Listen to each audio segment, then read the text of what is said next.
Yes, this is my husband's watch. I gave it to him on our 5th wedding anniversary. There's an inscription on the back of it. Yes, to Gerald, with all my love and thanks, Anne. I can confirm the fact, Inspector. All of these things belonged to my son. And the clothes? As far as I can tell. I'm very sorry, Mrs. Kyneston. Madam. Thank you. At least the agony of the past year of not knowing for certain is over. There's no doubt left now. Isn't that so, Anne, my dear?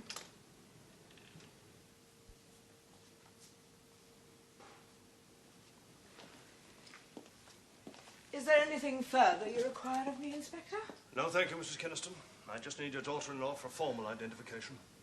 Thank you for coming in. I know what an ordeal it's been for both of you. Thank you. I'll wait for you, shall I? No, please don't.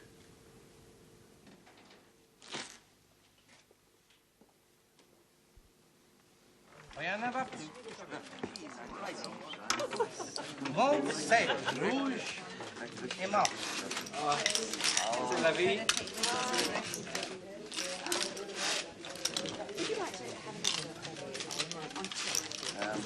Et toujours, mesdames, messieurs.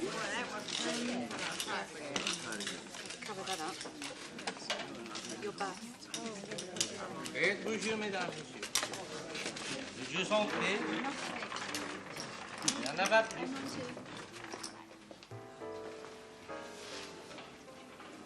Thank God it's over. At last. Amen. What is it, Alec? This cheque, sir. Will you okay it? The gentleman has any reason to become a member. Yes, that's all right. He's good for a hell of a sight more than that. Ah, thank you, Mr. Hawkes. Just to being a new member, I thought it best to check with you first. Right, Alec, but no problem there. Losing steadily, is he? Oh, monotonously. That's what I like to hear. When will the funeral be held? Depends on his wife. Very soon, I should imagine. He won't want to hang about. Ought to be a wreath from the club, don't you think? I mean, Gerald was practically a founder member. Yes, I'll take care of that. There'll be an inquest. It's only a formality, isn't it? I mean, suicide while the balance of the mind was... Probably. How's our dear Mrs. Kyneston bearing up? As you'd expect. Relieved it's all over. And the wife? I'm not sure.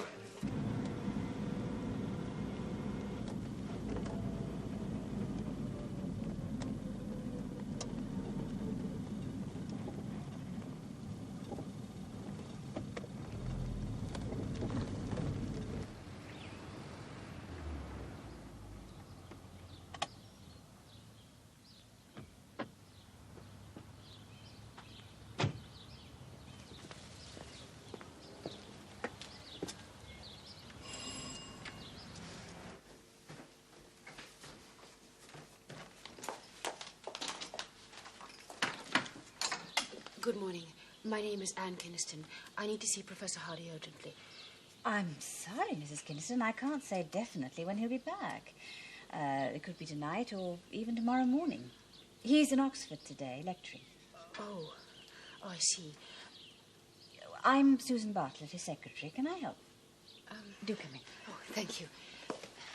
But he still practices as a pathologist, doesn't he? I was told that he did.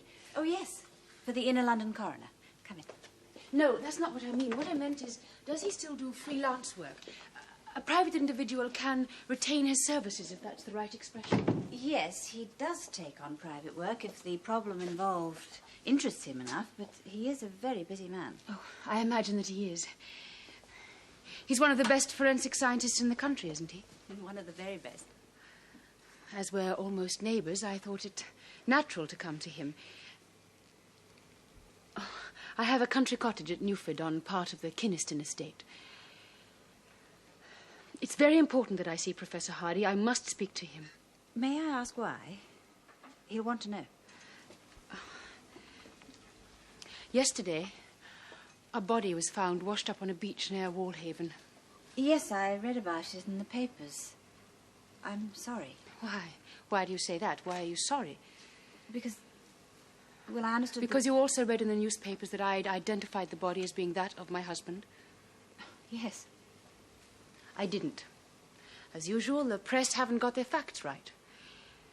The body had been in seawater a very long time. There wasn't enough of it left to be recognizable.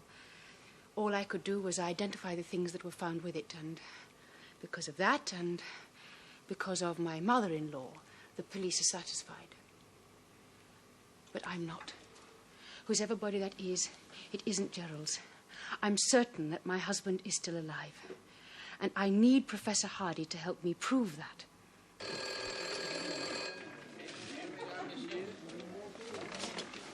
And good evening. Yes.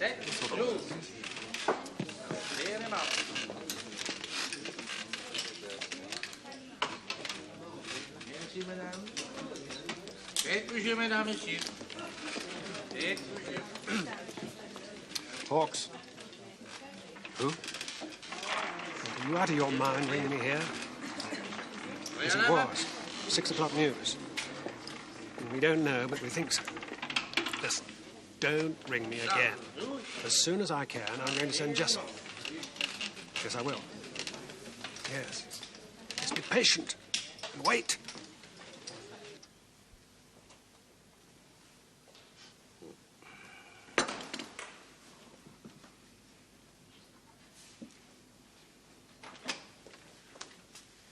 Good morning. Good morning. Oh, working breakfast. That man killed in the car crash. Yes? There you are. Sorry, it doesn't mean a thing. Bone marrow and fat embolism from his fracture, bringing about a state of coma and resultant death. Ah. Some coffee prepared in the kitchen if you want it. No, thanks. When did you get back? Oh, latish, about 1:30. You had a visitor yesterday. Who? Mrs. Kyneston. Kyneston? Yes, that body was washed up on the beach the day before yesterday. Oh, yeah. The Kynestons are the sort of local lords of the manor. Mrs. Kyneston's a rather formidable figure, I understand. Oh, this was the younger one, though, Anne, the dead man's wife. According to her, it's not her husband's body. I thought she identified it. Her story is that she didn't, just the things that were found. That's about all there would have been if he killed himself a year ago. What did she want? An independent examination, it seems. Why? Just a feeling on her part. Well, she's only wasted her own time and yours. Although she was obviously under great strain, she did seem very rational. I hope you told her there's nothing I could do for her. No. I suggested she call back again this evening. Do sit down. Now, knowing that you were coming, I obtained a copy of the police report. So, shall we just look at the facts as they are presented to us leading up to our husband's disappearance? Okay? Now, it's almost a year ago, approximately 1:30 in the morning, that a man, Alan Dwyer, was found killed in his house in Knightsbridge, right? And then a man running from the house was identified by 2 witnesses as your husband, Gerald Kyneston. Fingerprints were found inside the house and on the murder weapon. There was a knife. And later that day, he booked into a hotel at Waldhaven under an assumed name. At approximately 7:30, he informed the receptionist that he was going for a stroll and didn't come back. Since then, there have been repeated inquiries by the police in this country and abroad. They've come to nothing. As you say, facts, Professor Hardy. You don't dispute them? The facts, no. Interpretation of them, yes. It was an interpretation that was made by a coroner's jury some months ago. There was bad blood between your husband and Alan Dwyer, and witnesses saw that they were quarrelling on the day that he died. And then a verdict was brought in of murder, and your husband was named as the murderer. I know all about that. There's nothing I can do about that, nothing you can do, nothing any of us can do. Gerald killed Dwyer. Though whether it was murder or something else, only he can tell us. I see. Well, now, day before yesterday, a body, presumably your husband's, was found on the beach at Waldhaven. That thing I saw yesterday was not the body of my husband. Now, how can you be sure? I know my husband. Know when I'm in his presence. Know when he walks into the room.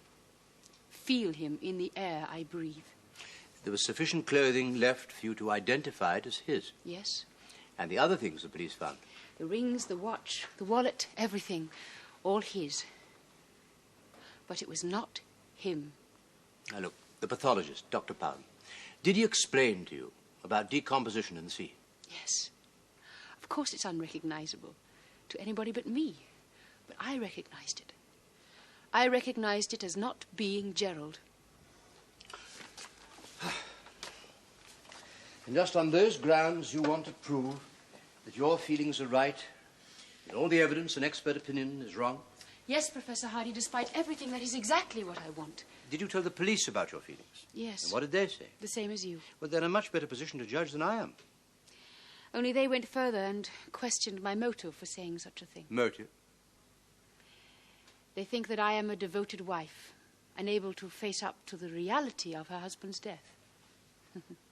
But that's certainly not the case. The fact is that Gerald and I are far from devoted. Oh, I love him, but I've always recognized him for what he was. There were other women in his life, and I knew it. We'd lived apart for 2 years, but we were still very close. As strange as it may seem, closer even than most happily married couples. I could accept his death with a fair degree of equanimity if there were more evidence than there is now, or if I felt deep inside me that it was true. But there isn't, and I don't.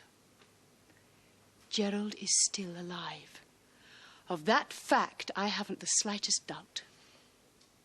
I'm very sorry, Mrs. Kyneston. I can't help you. Look, the coroner has absolute powers in these matters, and I think it's most improbable that he could be persuaded that I should interfere. And from what you've told me, I can see no reason for a second examination. Even if I did make one, I think it's most unlikely that I would find anything that would bring you any comfort or satisfaction. Place you, Bert. Yes. And again. And again. And again. No.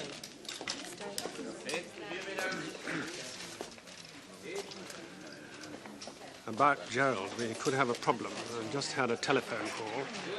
It appears that the wife is being difficult. 3219. Yes, but he's very busy at the moment. Yes, I see. Who's speaking, please? Would you hold on a minute? Professor, it's Mrs. Kyneston. No. You're all right. Mrs. Kyneston Senior. She says it's important. Oh, damn.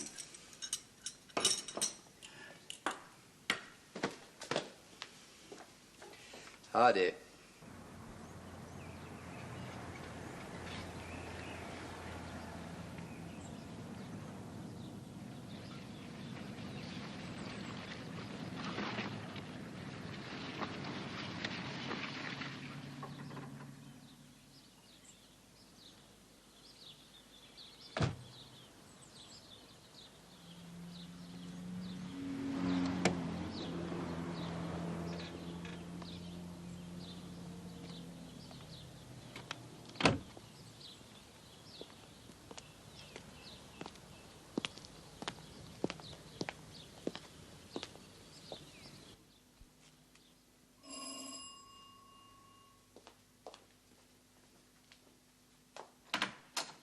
Ah, Mrs. Kyneston, do come in. Thank you.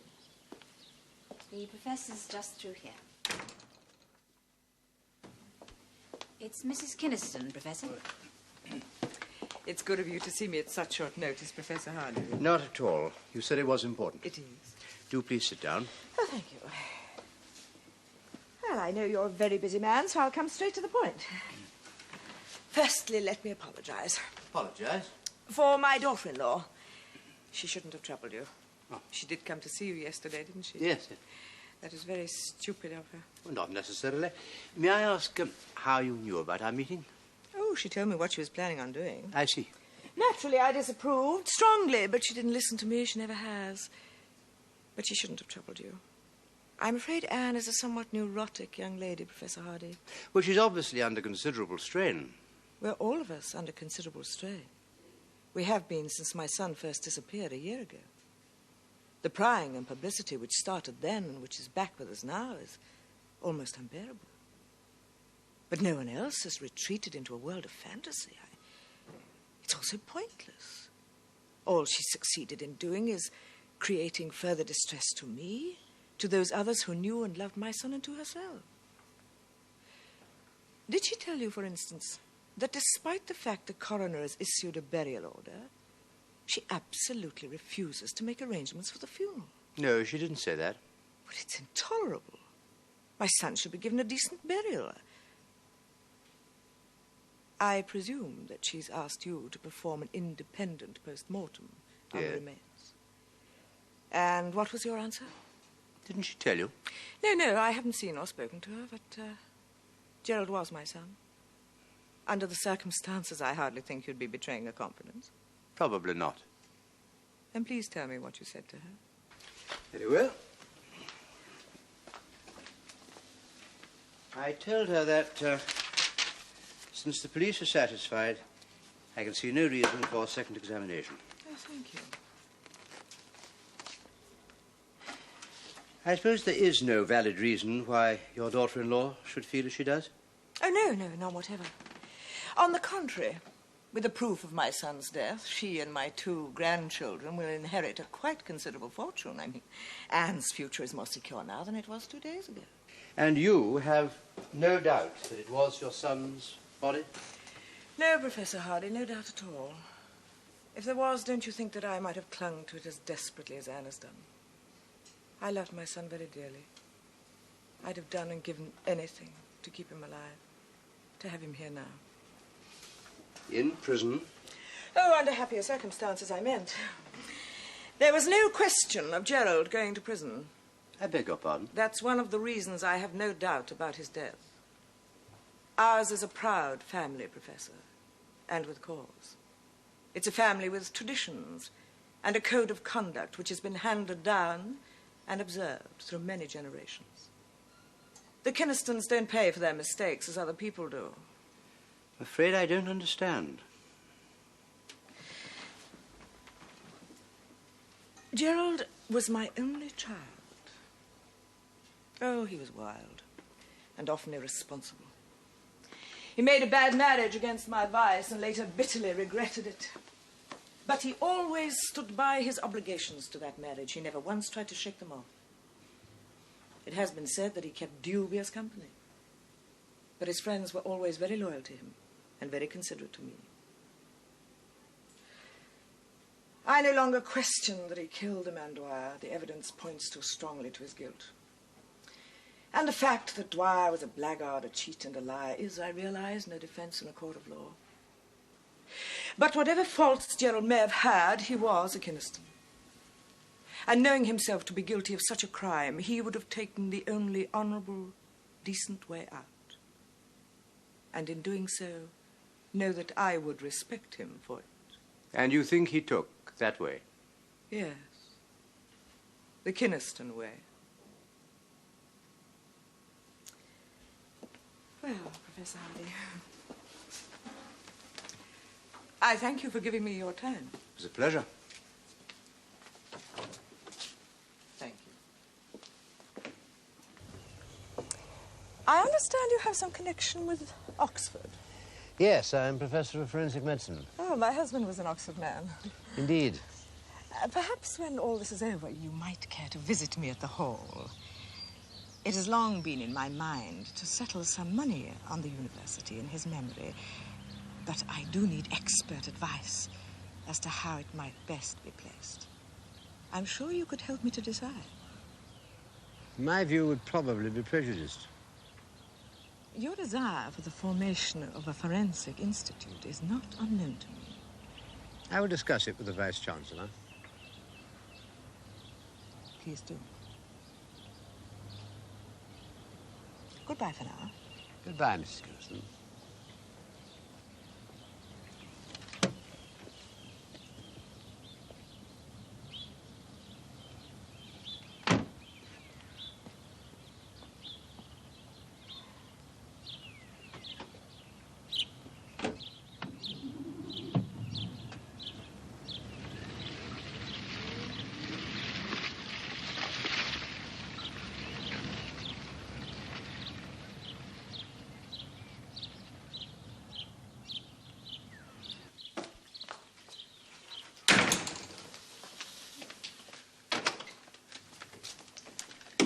people must be devious. They might at least be subtle about it. What happened?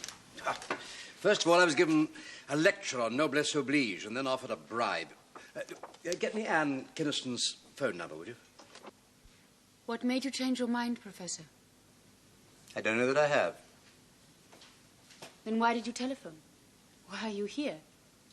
Well, supposing you were right about your husband, what do you imagine happened to him after he disappeared? His friends at the Antic would have helped him. Antic? Yes. The dictionary definition of the word is a grotesque posture or trick, and it fits. The Antic is a club where only the very best people lose their money. Gerald had some firm friends there. And so, being in serious trouble, you think his friends at the Antic would have hidden him? Yes. Why didn't they tell you? I was never part of that scene and never wanted to be. To them, I was as much of an outsider as I am to his mother. They wouldn't have trusted you? And with good reason. If I'd known where Gerald was, I'd have gone to him to persuade him to give himself up. And that's exactly what I'd do if I knew where he was now. You see, I don't think he meant to kill Dwyer. You think it was an accident? Or self-defense. At the worst, manslaughter. I'm sure if he told the story in court, no jury would have convicted him of murder. The most he would have got would have been 5 or 6 years in prison. And then you'd have been waiting for him when he came out? Of course. I told you. I love my husband. I even think there's a chance we might still make a go of our marriage. Started out all right. Would have gone on that way if other people and other influences hadn't interfered. This morning I had a visit from your mother-in-law. What did she want? I imagine she was anxious to know the outcome of our meeting. She would be. She's afraid. Afraid? She knows that Gerald is still alive. And where he is. Now, what proof have you for that statement? Suspicion? Now, look. If your husband were still alive, wouldn't your mother-in-law, in spite of anything she may have said to me today, be as anxious as you are that he should come forward and take his chance in court? Didn't you know the Kynestons, one of the oldest families in England? Yes, your mother-in-law did tell me this morning. I know she thinks that if ever Gerald stood trial, other things that would come out that would discredit the Kyneston name even more. What things, for instance? The Antic set aren't exactly inhibited about how or where they take their pleasures or how they conduct their business. Well, how do you account for the things that the police found? Well, they were put there so that when the body was found, everyone would believe that Gerald had committed suicide. Yes, but if this were true, can't you see it leaves two very important questions unanswered? Whose body is it? How did it get there? I don't know. You don't know. And yet you're suggesting that here is a criminal conspiracy with a second body and your husband involved. Possibly, although I very much doubt it. They'd have done it in his name, to protect him, to protect themselves. Yes, but that would make him an accessory. How else would they have got hold of his clothes, his wristwatch, all the...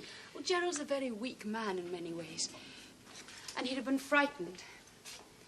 Look, all I know for certain is that that body is not your husband's, yes. Woman's intuition. Have you never come across it before? Yes, my own wife had a fair share of it. And was she ever wrong? Seldom.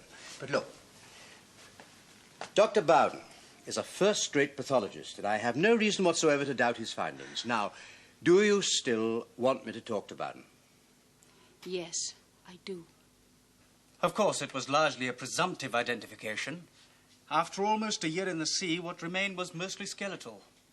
Because the artifacts, the ring and the watch, were found with the body, I believe it was washed in during a storm while still largely intact and then partially covered by sand. There were a number of gales at roughly that time which would account for it. Succeeding tides have done the rest. And, of course, our old friends, the crabs and fishes. There was no hair, no organs, no fingerprints. In fact, there's almost no soft tissue of any kind. Height, approximate age? Both tally. Teeth? To my mind, the clincher. Dentures. A lower set was still in the mouth. The police checked with Kyneston's dentist. He had made them for Kyneston in 1971 after a riding accident. I'm sorry, I can't offer any loopholes, but I've already been over all this with a widow who seems quite convinced that that is not her husband. She really has got to be in a bonnet, hasn't she? A curious situation. My opinion after talking to her was that in her case it's something more than just a psychological refusal to accept her husband's death. My conclusion was that despite everything she refuses even to accept his guilt. Or rather, she has taken it on herself. It's an interesting speculation.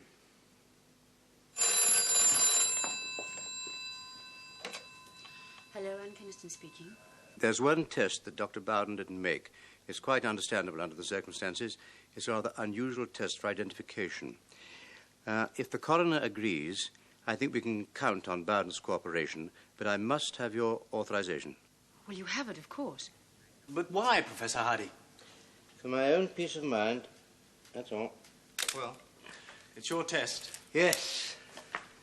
Won't you need to clean up the skull first? Oh, indeed I will, but I just want to take another photograph first. Perhaps I may give you a hand. Oh, would you be so kind? Yes. If you would sit, no, wait a minute, hold it like that. That's splendid. I suppose there is no doubt that it was Gerald Kyneston who killed Alan Dwyer? None whatsoever, Professor Hardy. No, not the shadow of a doubt. The two witnesses who saw him running out of the house picked him out later, immediately, when they were each given a selection of photographs to choose from. They both saw the knife in his hand, and his prints were on the banister rail. And on the inside of the front door of Dwyer's house. And there was a matching set on the handle of the knife, and on the blade of the knife, the blood was the same group as the dead man's. And we proved conclusively that Kyneston was the only other person at the house at the time. His wife thinks it was an accident. Not a chance, not from the angle of the blow and the force behind it. Self-defense? Yes, that's possible. One of the witnesses did mention that Kyneston looked as if he'd been in a fight and beaten about a bit, but then, you know, Dwyer would hardly have let himself be stabbed in the chest, would he? I mean, he would have put up some kind of resistance. No, Professor Hardy, no, the coroner's jury returned a verdict of murder, and I agree with them. The only thing we haven't been able to establish are his precise movements. Do sit down, Professor Hardy. Thank you. His precise movements in the 15 hours between his being seen to leave the house and his arrival at the hotel at Walhaven. Is any particular significance about Walhaven? No, I don't think so. I mean, one place is as good as another when you're going to drown yourself. So why drowning? Why not an overdose? Well, that's the way he chose. He left no note?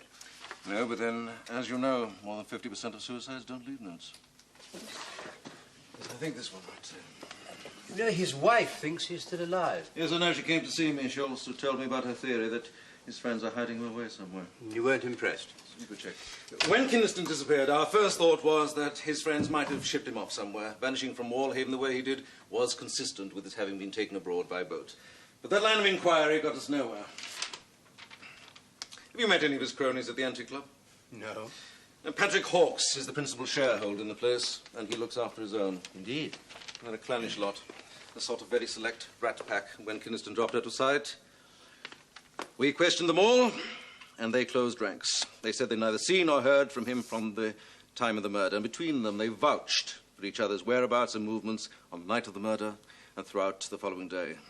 They were not particularly obstructive, but then they weren't particularly cooperative either, which is why we put those of them closest to Kyneston under surveillance, and we've had tabs in them during the past few months, but that has got us nowhere, because not one of them made any kind of contact that was in any way suspicious or even looked like leading us to Kyneston. But it would have been possible to smuggle him over to the continent? Oh, yes, I suppose so. I mean, they would have had the ways and means, the sort of people they are. Most of them would have had some kind of Swiss bank account, which means it would have been easy for them to keep him supplied with money to live on. But if they did manage to get him out of the country and stowed away somewhere, then certainly none of their subsequent actions suggested that. And don't forget, we are not the only ones who've been looking for him for the past 12 months. The police force in just about every country has been cooperating with us. And all they've managed to come up with are a few false leads. Now, Professor Hardy, we're sure he didn't make a run for it, aren't we? One can seldom be sure.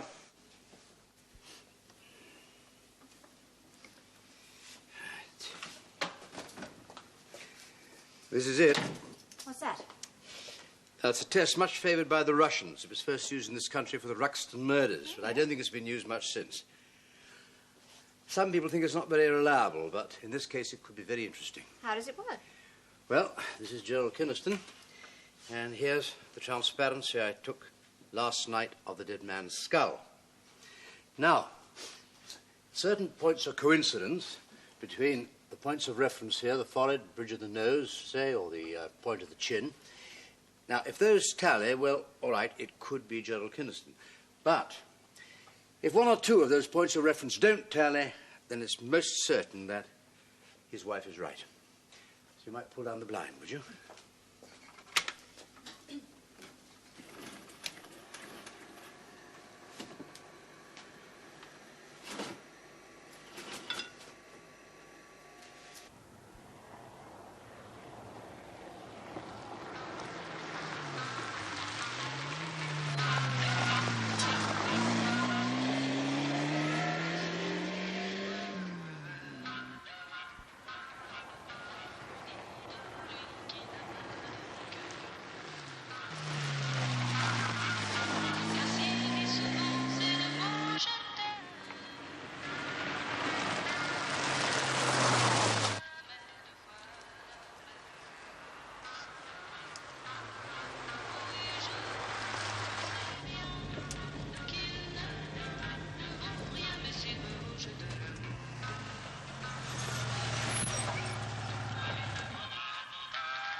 You took your time getting here. Oh, for God's sake, Gerald, you scared the life out of me. I talked to Hawkes 3 days ago.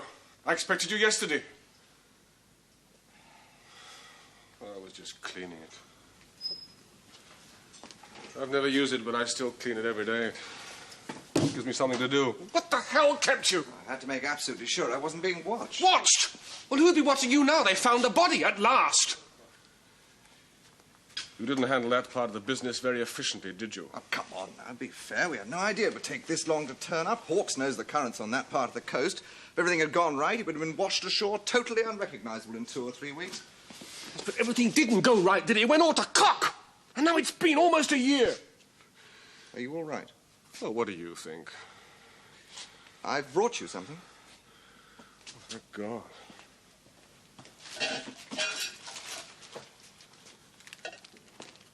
I haven't had a drink since yesterday.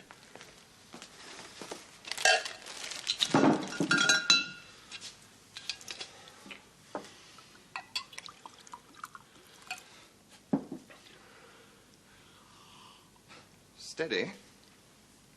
Oh, steady nothing. I need this. More.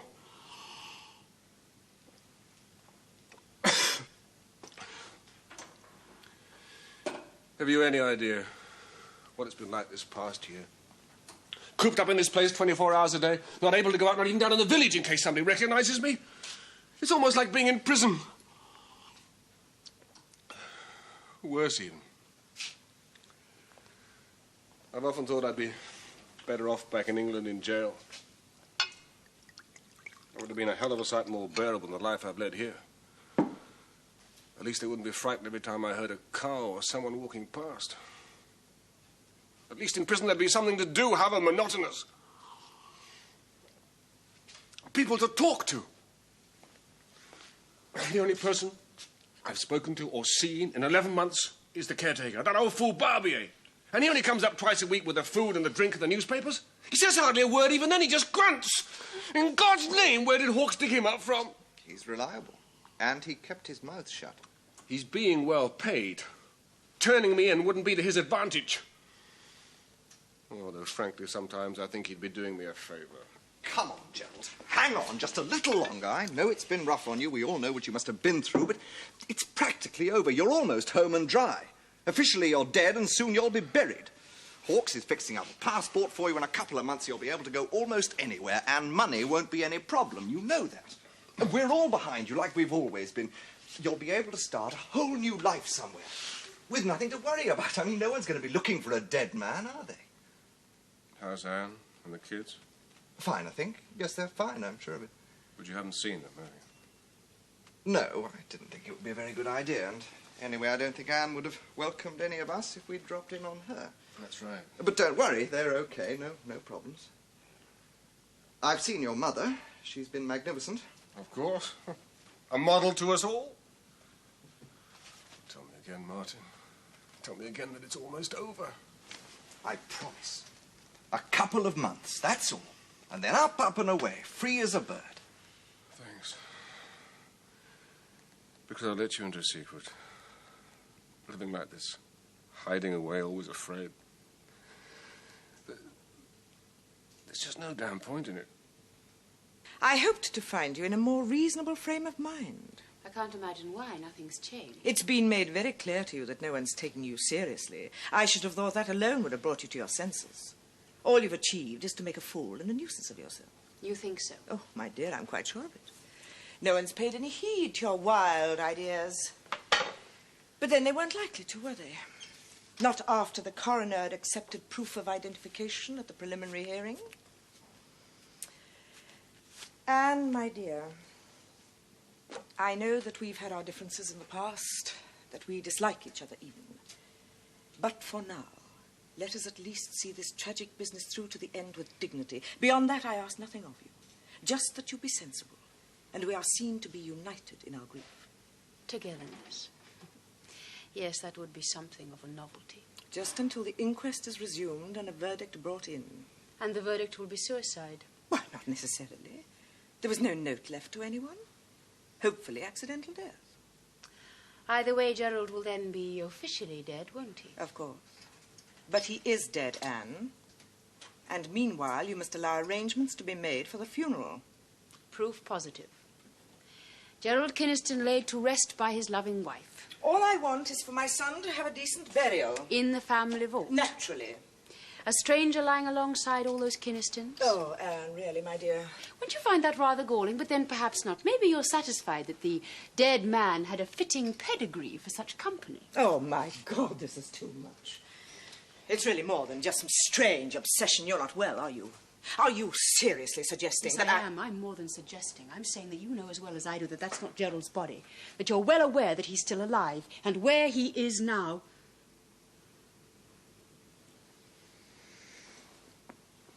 And if all that were true, just for a moment, let us suppose that what you said is not fantasy. Let us suppose you're right. Supposing my son had come to me and told me he was in some difficulty, wouldn't it have been natural for me to help him? Wouldn't it have been my duty as his mother? Some difficulty?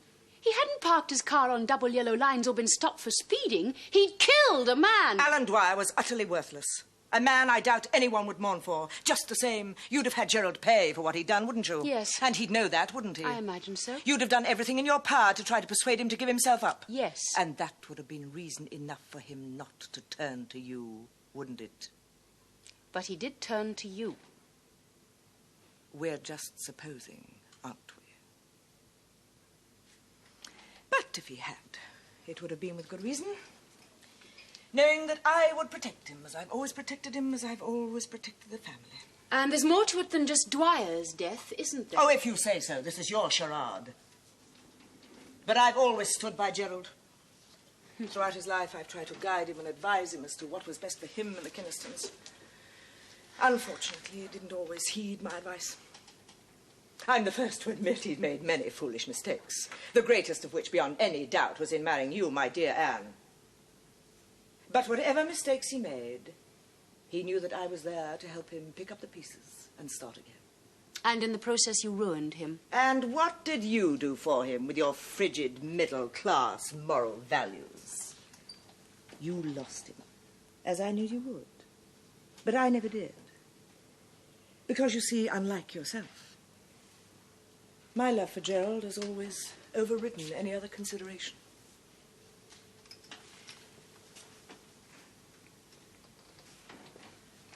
Just tell me he's alive. Please. I'll only tell you one thing. Even if there were any substance in these delusions of yours, as far as you're concerned, Gerald might as well be dead. Because either way, you'll never see him again. Will you?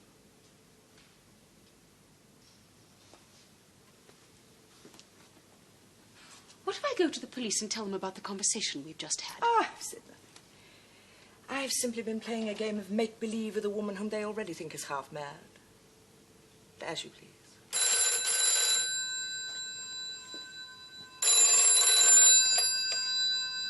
Hello?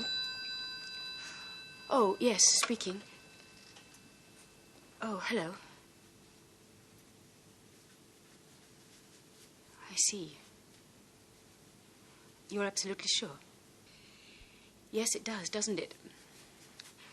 Of course, I understand. Thank you for telling me first. Yes, I'll be here. Thank you. Goodbye.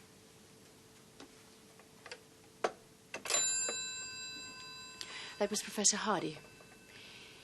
He's carried out a test that proves conclusively that the body that was found was not Gerald's.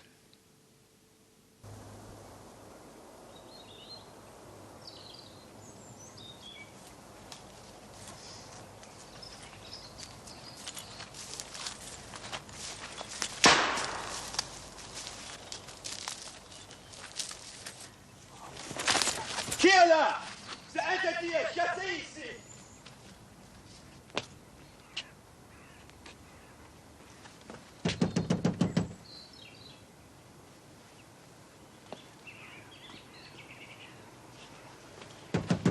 Quelqu'un dans la maison?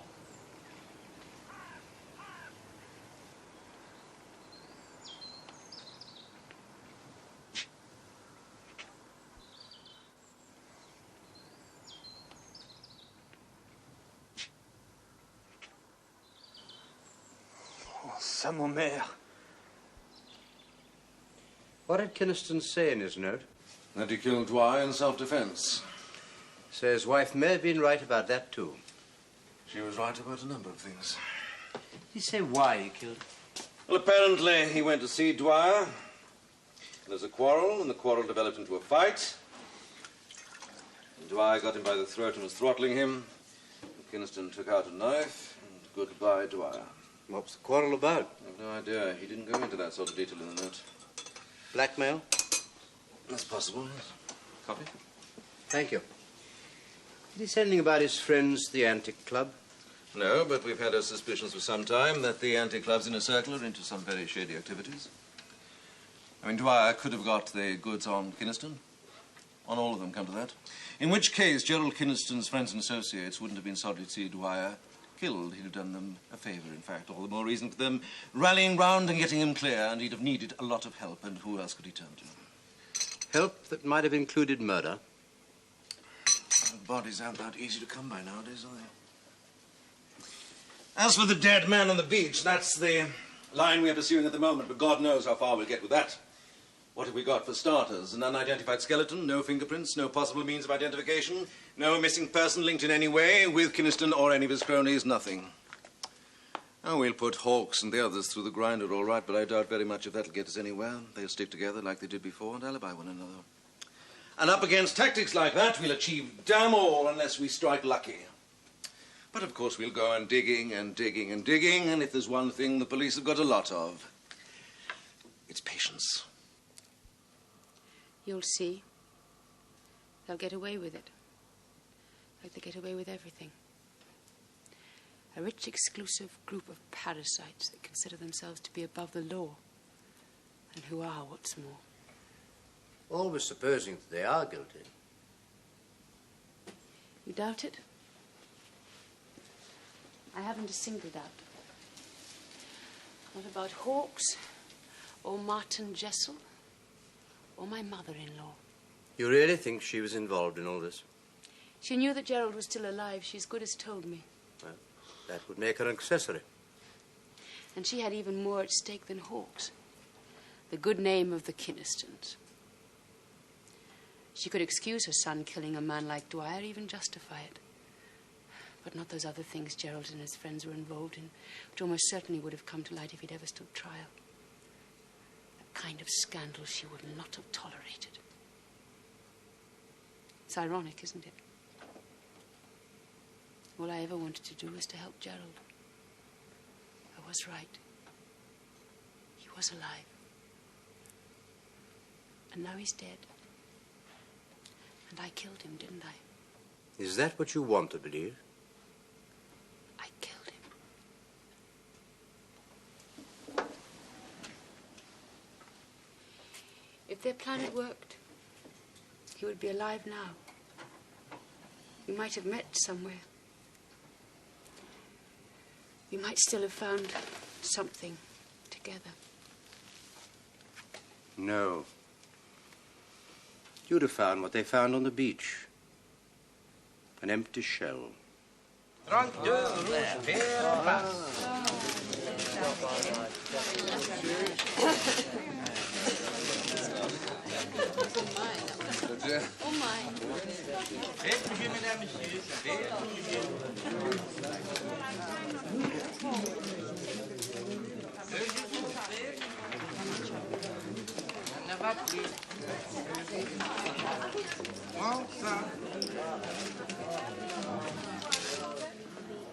Yes, Alec? Lord Heathcroft, sir. He's well over his credit limit, wants to raise another 5,000. Will that be all right? Perfectly all right, Alec. Tony Heathcroft's a friend. We have to look after our friends, don't we?